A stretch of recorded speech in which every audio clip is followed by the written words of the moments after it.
uh, module 5, which we are discussing on message passing. All right. So in the previous session, we have gone through the overview of message passing. So what is the overview of message passing? This part we have gone through.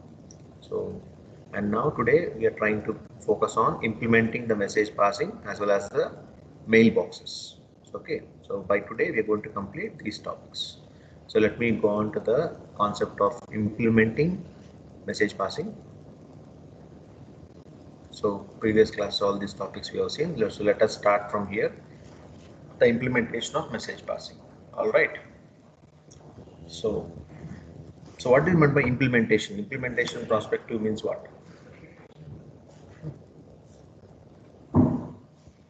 What do you mean by implementation? Implementing the message passing. Implementing means what? So what we thought that has to be brought into the real world. Okay. So we have an idea. So the idea has been brought into implementation, right? So it's here like we have a message with us. We have a message with us, and now this message has to be communicated. Okay. And what is the procedure followed by the operating system, right, in order to pass this message to n number of users? Okay, that's message passing, correct? So what is the example you can give for message passing in real world? Any one of you? Message passing. Okay, right. So here we can see this. There is a concept of inter-process message blocking. See, inter-process. The word inter-process says that there are two processes involved minimum. There is a process 1 here, and let us say process B. Okay, so process A and process B, let us say. So the communication is established between these two processes. It can be sender and it can be receiver. Okay, so whatever, or it can be vice versa also. So inter process message control block. So CMCB, message control block, which means we have a sender block and we have a receiver block, and the sender has to send message to receiver and receiver has to acknowledge back, or it can give any other information back, right? So now in this process, what we have to do, we need to control this process. So this one and this one we need to control. What does actually this control will do? The control will have an access whether to allow or not to allow. All right. So, so let us look at these concepts. Now, with this MCB, we have five parameters here. So you see this one, all these parameters, what we have here, all these parameters, what we have here. Okay, totally 1, 2, 3, 4, 5. Out of this, we have up to here. Up to here, what we have, one is sender process, second one is destination process. So this went for sender, this for destination. Let us say sender, the other one is destination. Let us write DST, destination. Okay, message length. The sender want to send a message, right? So what is the length of this message? It can be how many bits it is, right? Or how many bytes it is. It can be bits or it can be bytes. Right? What is the data length? Okay, that is message length. And message text or address. So this address of this corresponding message or text is this here. Now, and this ICMB is going to point out, because let us say L number of bits are there, and L number of bits can be stored, let us say, in this memory block in this pattern. So we have one here and next here further. After completing this number of bits, we have to go to next memory. So we need some pointer, okay, to point out this. That is called as ICMB pointer. Or another way to make it much more clear, there is one process here and there is other process here. We need to connect between these two processes. Once we complete this process, we need to connect to the next process. So here the role of this ICMB is going to work out for us. All right. So with this context, let's look at this, what is happening here. Sorry. List of ICMBs for blocking sends. If you want to block the sender, somebody sending some message, you need to block it. So this is what will happen in your mailbox, right? And you keep on receiving messages from some publicizing agency. So what you do unsubscribe, you do. then will not be there in the mailing list. Okay. So here, for example, what is the concept here? So lists of ICMBs for blocking sends. You need to block the send. So what they are trying to do here, you see this one here. So list headers for process page. So what we have, list headers for process page. So PI to PJ we have, whereas in case of asymmetric case only PI we have. That's the only difference between these two. And whereas here PI to PK different length it is, and only PJ we have a single process. So when you have a two process together, we are trying to synchronize them in a sequential manner. Let us say that can be a symmetric naming.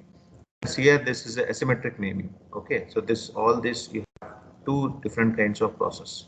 Whereas here we have a single process. So when you have two different process, let us that can be a symmetric naming, and we have a single process. Let us talk about that as asymmetric naming. Okay, let us see in much detail about this symmetric naming and asymmetric naming. All right. So now look at this one. So delivery of inter-process messaging. So what is this delivery of inter-process messaging? Delivery can happen at the send side, at rate of, let us say, send. These two can be done at send. Okay, and this can done at receive. It can be done at send side or it can be done at receive side. What does it happen at send side? This one process PI we have. So PI blocked. That information what PI is blocked will be received, okay, from PI by PJ. So let us assume like we have two process. So PI is a process and PJ is a process. Now this PI do not want to receive any messages from PJ. It doesn't want to receive any messages. Okay. Now what will happen? This PI has to do blocking. Okay, and that information will be sent to PJ. Right? So receive from PJ by from PI by PJ. So this kept updated in the ECB block. So PI values updated here. No need to send any messages to PI. Okay. So this process control block of sender process. Here this ECB receiver process. Okay. This way we can block at the sender side. Same thing, if you reverse, replace I by J and J by I, it will become the reverse process for reverse. You see this one here, PI we have, so this became PJ. Block event info is common, right? And receive from PI, it becomes send to PI. This is sending to that, send to PJ, sorry. And then by PI, it's been sent to PJ by PI, which means this is the view at the receiver. Carefully observe the difference here. See this one, receive from PJ, receive from PI. Okay, whereas one send to PJ. There's a difference here. So this receive from PI, whereas here it is send to PJ. All right. Yeah.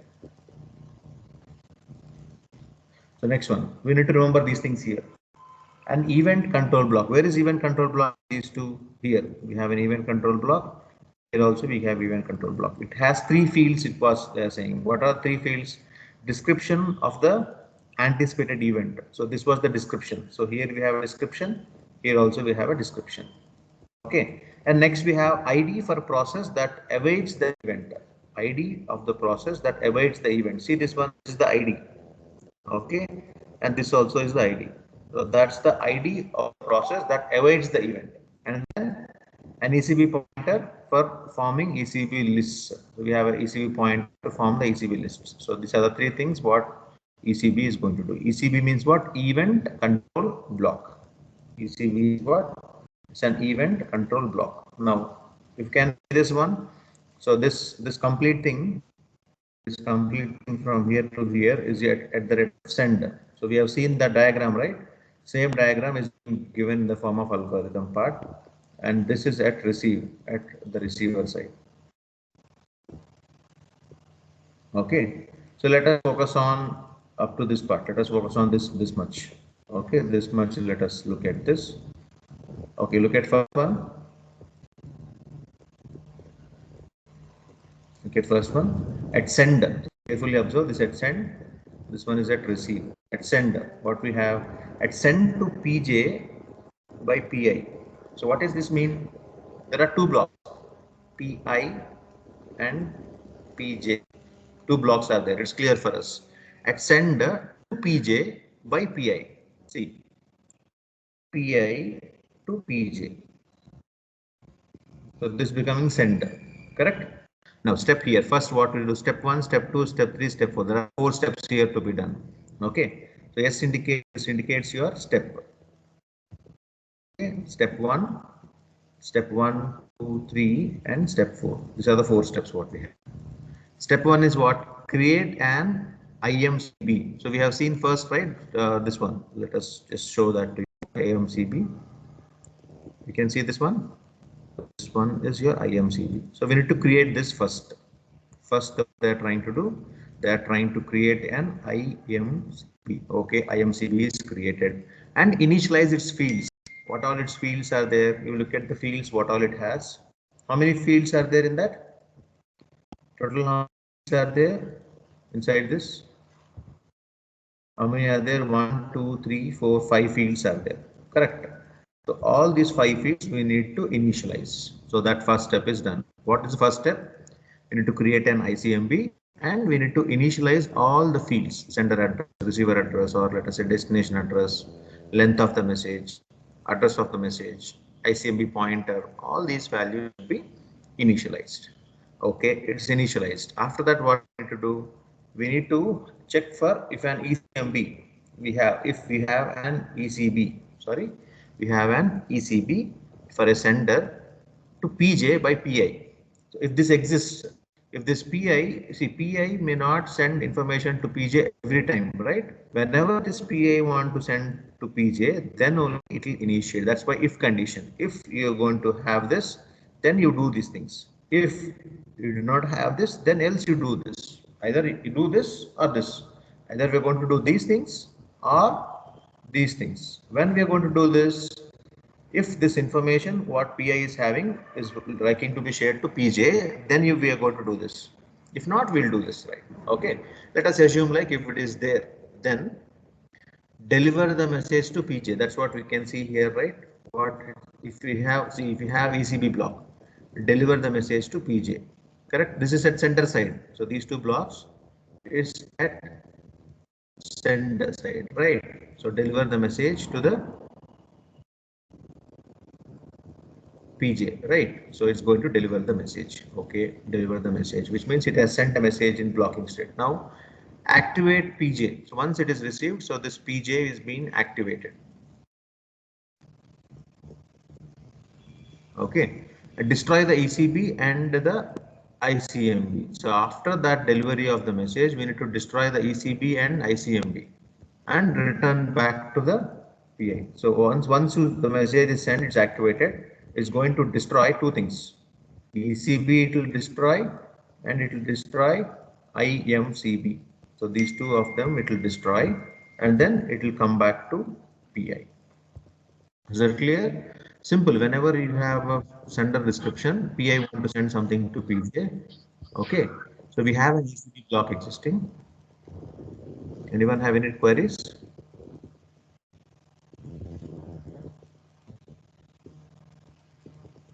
Anyone?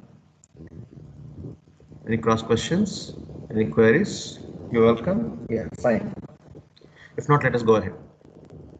It's very simple. We have an ECB block. Sorry. We have an ECB block. Then we point out from PI to PJ. And there's an event exists. Then deliver the message to PI. You have a message here. That message will be sent to PJ. Okay. The PJ will receive it and it will activate the PJ, destroy the ECB block, ICMB block, return back to PI. So this is what will happen if you have an ECB. We don't have ECB, else we need to create it. So create an ECB. Okay. For a receive from PI. So see this one, receive from PI by PJ, received from PI by PJ. Look at this one. If you have This one, if you have, we are going to do with it. If you do not have, we are going to create this block. Okay. So as we do not have, we are assuming we need to create it. So create an ECB for an receiver from PI by PJ event and put ID of the PI as the process awaiting, put ID of the PI as the process awaiting the event. So next you see this one, put the ID of PI as process awaiting. So this is what we kept. Okay, if already it is there, we're going to do it. If it's not there, then we're going to do this process. This step is clear for us. Now what we need to do? Now change the state of PI to blocked and put the ECB address in PI PCB. So we have to change that PI to blocked. Okay, now before, see this, there is a linking is already there. We are assuming we are connecting it. Now this was created, there is no linking. Now this process has to be got. PI will be kept in block state and the event info will be updated to PJ. So that is the step we did above, just above. So change the state of PI to blocked and put the ECB address of PI PCB. So PI's PCB is this one, right? So PI's PCB is this one. So PCB of the sender PI. So here we need to update the information. So we updated that information also. Okay. Now add the ICMB to PJ's ICMB list. We need to add the ICMB of PI to PJ's ICMB list. So this much we are going to do. If you do not have the ECB block, we need to create it first and we need to change the state and we need to add that to ICMB list. Okay, this much only, right? So this is what we are clear with sender. Now let us look at the receiver side. Let us look at the receiver side. Same thing. What changes will happen? Let us see. Now at receiver, from PI by PJ. See this one here, from, this is to PI, PJ from PI. This is from PI by PJ. So this you should be careful with terminology when you are using it. Now the steps what we have, step 1, this is sender side, right? Sender side, step 1, step 2, step 3, step 4, and this is the receiver side. This is step 1 at the receiver side. Receiver side, step 1, step 2, and step 3, like that. Okay, if a matching ECB for a receive from PI by PJ, see this one is receiving side, right? So if a matching ECB, we have a matching ECB for a receiver, let us assume that is a receiver. Okay, this is sender. Okay, this is receiver is PJ and sender is PI. We have a matching ECB, let us assume like we have from PI to PJ, we have a matching ECB exists. We have a matching ECB. So this ECB is matching and it is existing. Then we are going to do these steps. If it's not existing, then we do these steps. Let us assume like for some time it is existing. All right. Now what we need to do, deliver the message from appropriate ICMB in PJ list. So we need to send the message, okay, appropriate message in the ICMB in PJ list. Let us look at that. What is it? This one. Okay, let us send a message. The message is sent. So this one is done. Next. Activate. See, similar to this. See, deliver the message to PJ. Deliver the message from appropriate message in PJ list. So this slightly it will change. That's all. The rest all things will be same. Just closely observe this one. Activate PJ here. Activate PI because we are at receiver end, right? Now destroy ECB and ICMB. We destroyed it. Return to PJ. So return to PI here. Return to PJ because so this is happening at the receiver side. So PJ side, what it's happening, it's talking about. Before it's talking about what was happening in the PI. Now we are talking about what is happening at PJ. That's the difference. Okay. Hope this step is clear. All these 4 steps are clear. Now, if we do not have this, what we need to do? Similarly, you see this one, create an ECB for receiver from PI. Instead of receiver, we have send. Instead of PI, it is PJ. Instead of PJ, it is PI. Just replace PI by PJ and receiver by sender. Rest all things are same as this event. Okay. And we are adding this, right? We are after adding this, it became to sender list, receiver side. Now we no need to add because already it's added here. The C step what we have here, no need to add here because already it's added. So see this one, same B step, change the state of, instead of I, it is J to block and put the ECB address of PJ, PCB, same. Okay. So this what is happening in terms of, this what warning, this what is happening in terms of sender and receiver side. This is very simple. Just go through it once and see the block diagrams. Compare these two and understand. So it will be much more easier and simple. All right. Fine. Now, so that's all about your, quickly I'll just recap you what has been discussed. So this is the implementation part of message passing. We need to have ICMP block. We need to know about ICMP block, and we need to know about symmetric naming and asymmetric naming. Let us assume like symmetric naming, asymmetric naming are followed by IMCB, sir. Bhumika, tell me, Amma. IMCB or ICMB?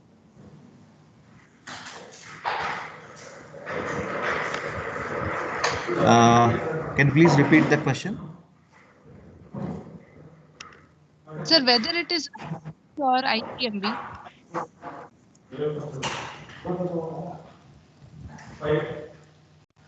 Whether it is IMCB or ICMB, you are asking? Yes, sir. Actually, it is IMCB. 1 second.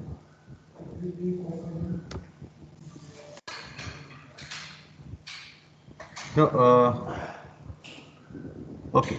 Let me check that and update with you. Okay, whatever name we are using, they are using IMCB. Let us check with this. But you are pronouncing ICMB. No, it's IMCB. Sorry.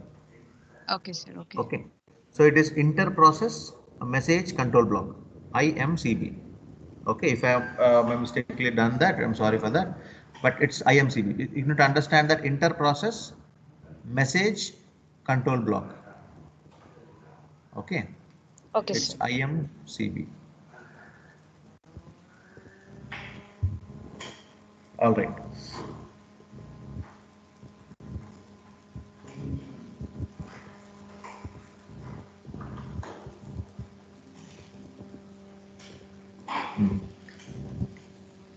Okay, so this much. So you should know about what is sender side and what is happening at the receiver side. So both of them.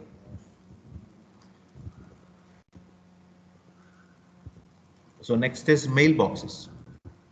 So this subject is very known subject for us. No need to have too much detailed discussion on it. So it's very simple. But anyway, in the interest of time, we can discuss that. See, mailbox. So you all have email, right? You'll be sending messages to your friends, or you want sending any communication officially. So we use mailboxes. Just a minute. Yeah. So we use mailboxes. So what mailbox will do, if anyone have the sender address, let us say sender address will be not known for us. Who is going to send message for us immediately? Now we don't know. But if you have the receiver address, let us say, for example, you are going to use ABC at the rate of something gmail.com, something we have like this. So this mail ID you know, which means receiver address you know, then any sender who knows this can send it. Sender 1, sender 2, sender 3, it can be n number of senders. If they know this one, they can communicate. Okay, so this is the kind of mechanism what we have. Correct. So that's what is happening here, right? Till now what we are seeing, message passing is what. Let us go back to this. Yeah, so this one you can see this message passing. So message passing, we need to send, we have a message with us and we need to pass on the message. How to pass on the message from us? Using mailboxes, one of the application of message passing. So what we're going to send, so that's the message passing. See, mailbox is one of the example for sending the messages. Okay, so it's a repository for inter-process messages, which means when you can send actually, but you can get from outside world also. Like you can mail to yourself, is possible.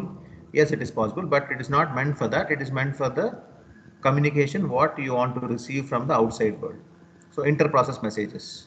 it has a unique name. So you can see this one, like this name is being taken by someone. You cannot get that name. Okay. It's been given only for you. Unique name. It's been given for you. You can also put the number A1, B2, C3, or you can put your name, right? However you want, you can create that depending on the availability. With alpha, there are some set of rules for that based on the service provider. Okay, it should have an unique name for it. Okay, that's clear. Owner is typically the process. Sorry, owner is typically the process that created it. The who is created it is the owner. Let us say I have that corresponding domain name. Okay, let us say, for example, ABC only. Okay. So this one I have. So if I create this one, I'll be the owner of the process. Right? Now in this you have indirect naming. Indirect naming means what? Only owner process can receive messages. In this process, when I create this kind of thing, only the owner, let us say this who has created it is the owner. Okay? Only they will receive the messages. Nobody else will receive. Right? If any message is sent to this domain, it will come to them. For example, any process that knows name of mailbox can send message to it.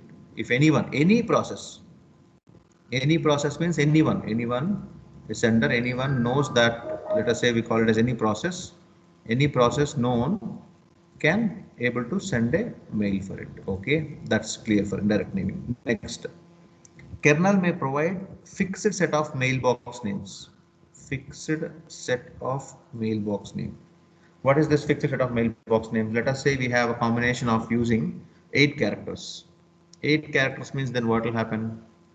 So we have a probability of having A to Z up to 8 characters, different namings we have. So that's what kernel may provide fixed set of mailbox names, or it may permit user process to assign the names. So we can able to also permit the user process to assign the names, which means we can also allow the process to assign the names, or we may do it. Sometimes what will happen when you are trying to create an email ID, if this was not available, then what they'll do, sir, ABC is not available, they'll suggest ABZ is available. If you want to take this, they'll ask you. Either you do it or you get assigned from the kernel. Okay. Varying the level of confidentiality. So this the confidentiality levels may vary 1 to 1. And next one, so let us see what was happening in mailboxes.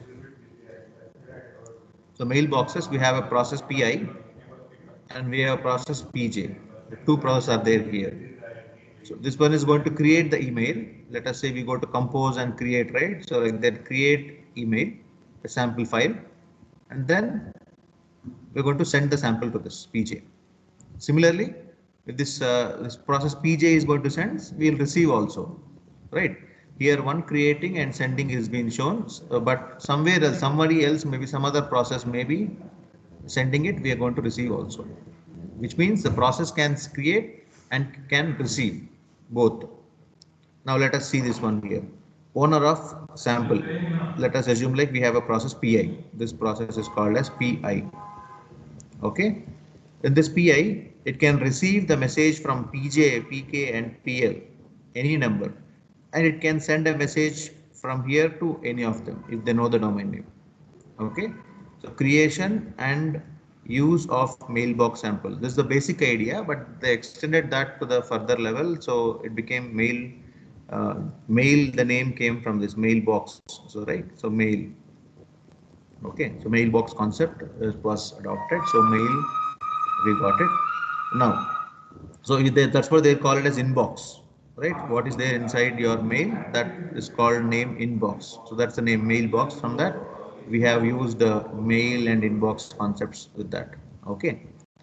Is it clear, right? So PI has a sample of data which can have a different buffers which it want to send, or what is happening other side you try to see. PJ one side, clear this data. Once we look at this, the user PJ is a process, PK is a process, and PL is a process. There are 3 different processes. They are trying to communicate different message. Let us say this message is being sent by PJ, and this message was sent by PK. assume that to understand. And this message was sent by PL. All three are sending messages. So one by one it has to receive. So they are kept it in a buffer. Okay, based on this buffer, based on timing or based on importance, one by one they have been sent to the owner. Okay, so this is how the simple mailbox concept is going to work. This is an example of message passing. Okay, so just one more slide. We'll just look at this and see the example in the next class. Okay, so kernel level may require a process to explicitly connect to mailbox. We are going to use this explicitly to connect to mailbox before sharing to user. Before we use it, we are going to connect it, and we will disconnect when it finishes using it, which means what? We have a sender here and we have a receiver here. Let us say sender A want to send a message to receiver B. So there is no connection between A and B. While sending the message, we'll establish the connection. It is sent.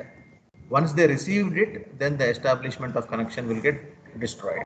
There is no connection now. Again, if you are clicking on send, the connection will establish.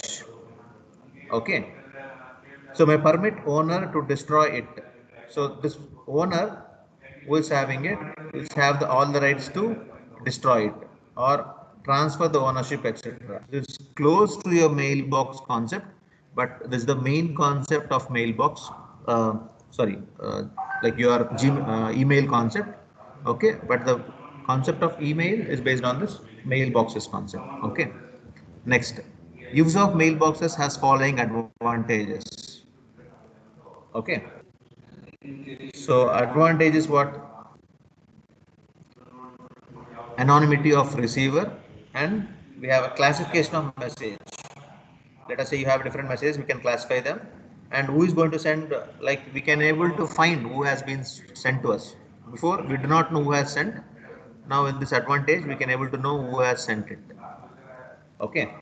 So through the use of separate mailbox at different classes, we going to use different kinds of mailboxes, the advantages of mailboxes. Let us see the example of this in the next upcoming session. Okay. So these sessions we're going to see further, right? So is that clear? Use of mailboxes will continue in the next session. So you can just go through this example. So that's it for today's session. Okay, thank you all.